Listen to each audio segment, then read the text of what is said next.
all in that building and kind of playing in a different place? Yeah, it was cool. We practiced at the Olympic rink the whole week, so we didn't see this until this morning's skate, and it's a cool building. The fans were great, and it was a good atmosphere. What can you say about the play of William Nylander right now to do that in a game like this in his hometown? Yeah, it was. He's been great for us all year. It's awesome that he gets rewarded back in his hometown in front of a lot of family and friends, and he deserves it. What worked for the group to kind of storm back and get the W? Yeah, we just kind of stuck with it.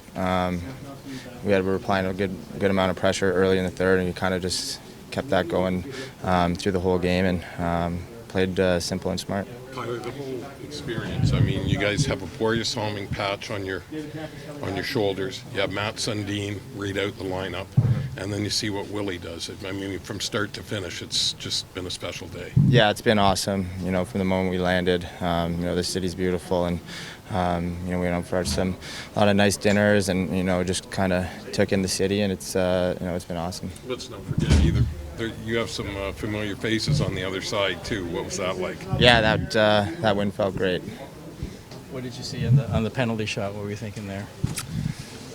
He's got a nice fake. Yeah, I need to be some little bit more stay on the feet. Yeah, just he's doing good decision. Yeah, and he scored the goal.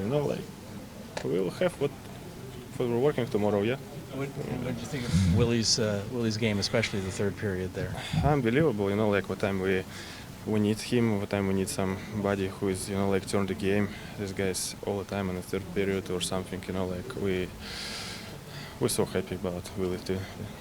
Are you noticing anything different about him this year compared to last year? I think he's more quiet right now. I don't know. It maybe looks like that. His belief, his skill, more right now. It's just a maybe for me, but I see his looks and I not mean stronger, but his mentally is really high.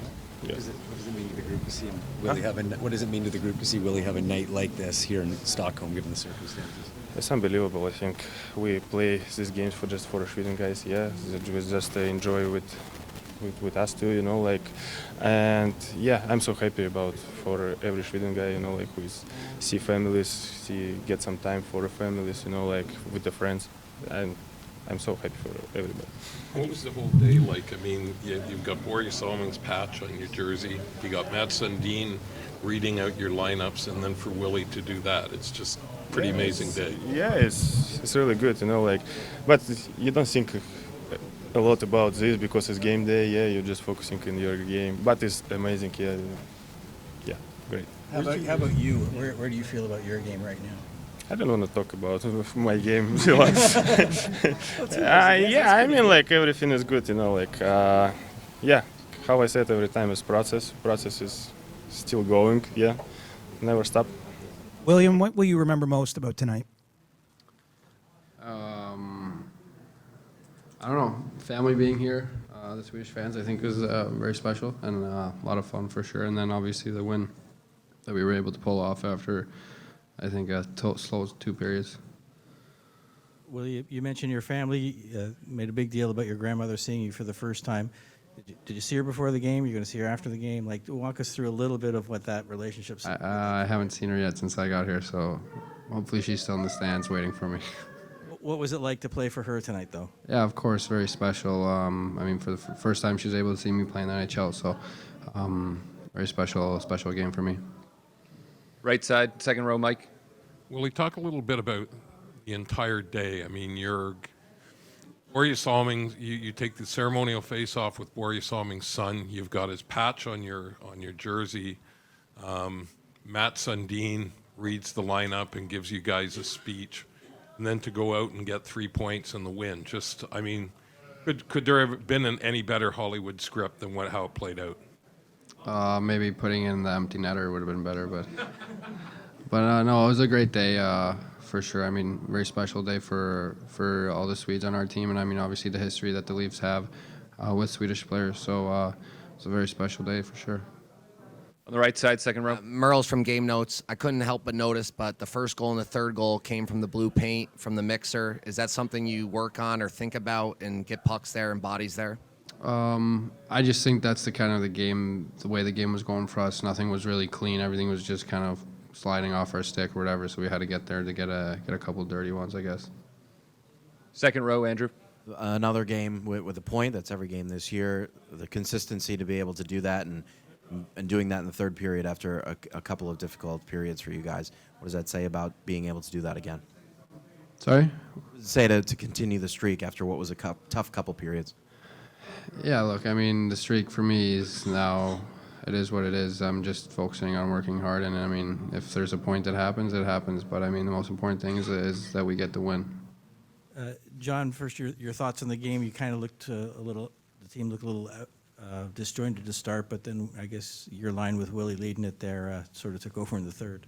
Yeah, first off, thanks everyone for their patience getting here. But yeah, I think obviously haven't played in 6 days. Team that played last night, and obviously considering what we've been through with the travel, we knew that we just tried to really keep the game very simple, try to get our legs underneath us and get some timing back. So, it wasn't a bad first period. We just obviously probably just weren't executing it at a high level. Our pace wasn't where we needed to be. But as the game wore on, I thought even when we were down 2-0, we weren't spending a whole time in our own end. We just had to execute a little better, make a few more cleaner plays, and continue to just try to up the pace. Especially they went down to 5D and just try to wear them down. And eventually we were able to break through and tilt the momentum.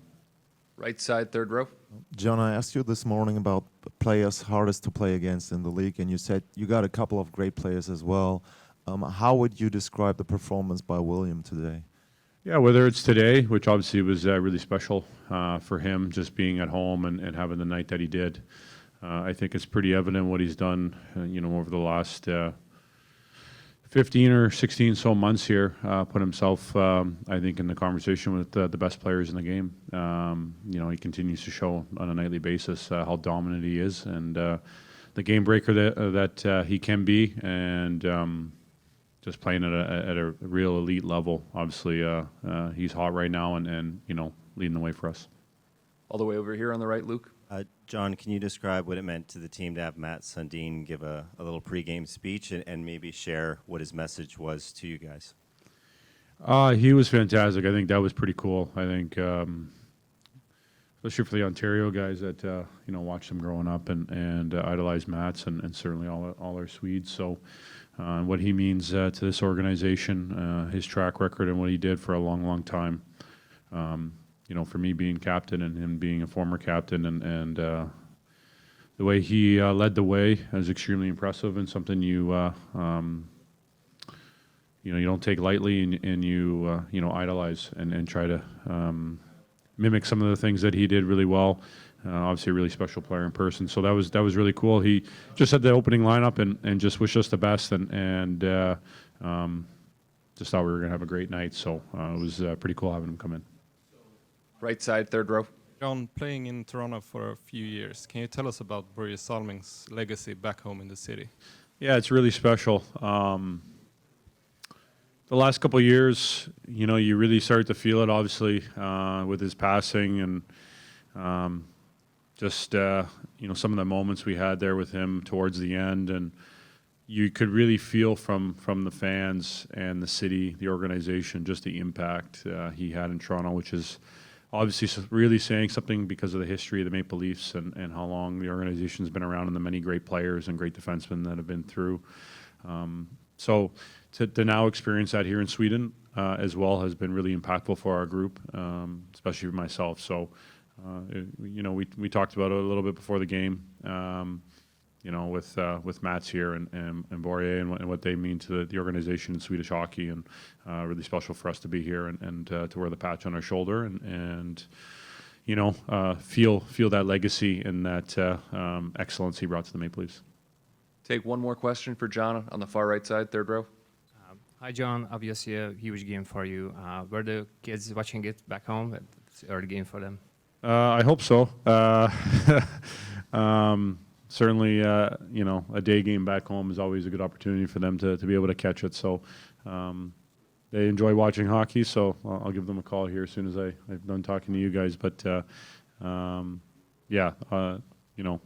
that's the one good thing about coming over here and being away from your family. The day game for the kids, they get to be able to see it. So, hopefully they took it in. Sheldon, before we get to William Nylander, just a few thoughts on your team's performance tonight, coming away with the 2 points. Slow start, but big finish.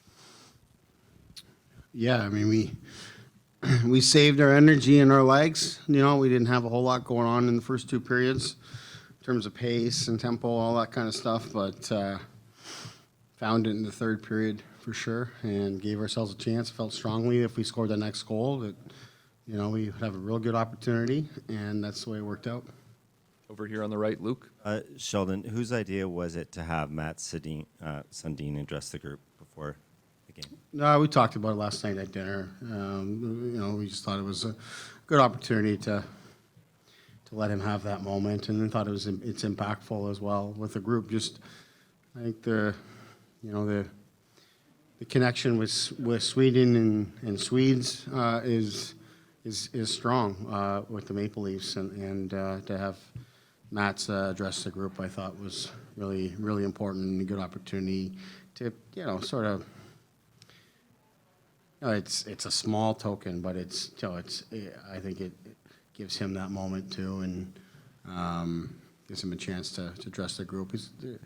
I mean, some younger guys on the group, and all of that, but there's everyone knows Matt Sundin, who he is, and then whether it's the Swedish connection or Max, you know, there's strong connections there between the team and Matt's and Borje Salming as well. So I think it was a very fitting thing and quite an obvious thing for us to do. And has your appreciation for the connection between this country and the Maple Leafs changed at all? Is there something you've learned now that you've been here? Well, just seeing the blue jerseys, you know, in the crowd tonight, which, you know, I'm sure there's some people that have come in from Toronto, you know, but I think a lot of those are Swedes. You guys might know better than me, but I spent a good 7-8 hours walking around the city yesterday on our day off, and so lots of fans from other leagues, or from other teams, excuse me, around the league that clearly had traveled over here. Didn't see a lot of Leaf fans, but yet there's a lot of blue jerseys out there tonight.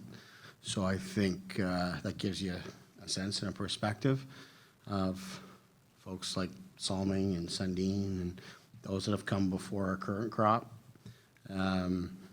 So yeah, to that end, it's tremendous. I was thrilled, not surprised, but thrilled to see the Salming patch on the shoulder tonight. I think that was a real nice token to the legacy of Borje and what he means to the organization.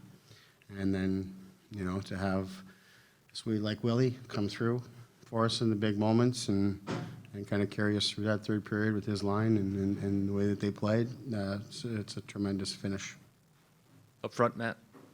Just how special was it to see William rise to the occasion like that in the third period in front of family, friends, all these Swedish fans, his grandmother watching the game for her first time in person? Yeah, it's tremendous. You know, yeah. I'm sure Willie coming in wanted to have a night like that. Willie's had a lot of nights like that so far here this season. He, like a lot of our team, didn't have much happening in the first two periods. I don't think he had a shot on goal in the first two periods. But it was clear to me that he had a little extra jump in his step in that third period, started to double him up a little bit. And you know, we were still trying to use four lines, but I was trying to use the Tavares line more kind of every third shift and then move the other guys around, because I thought they had a little something going. Willie certainly drove it, but Tavares and Bertuzzi were excellent as well. So, you know, those guys obviously came through for us, and I thought our rest of our group fed off that. The Matthews line started to have some really good shifts, had some chances of their own. So, you know, it's really good, and clearly that's what we needed in that moment.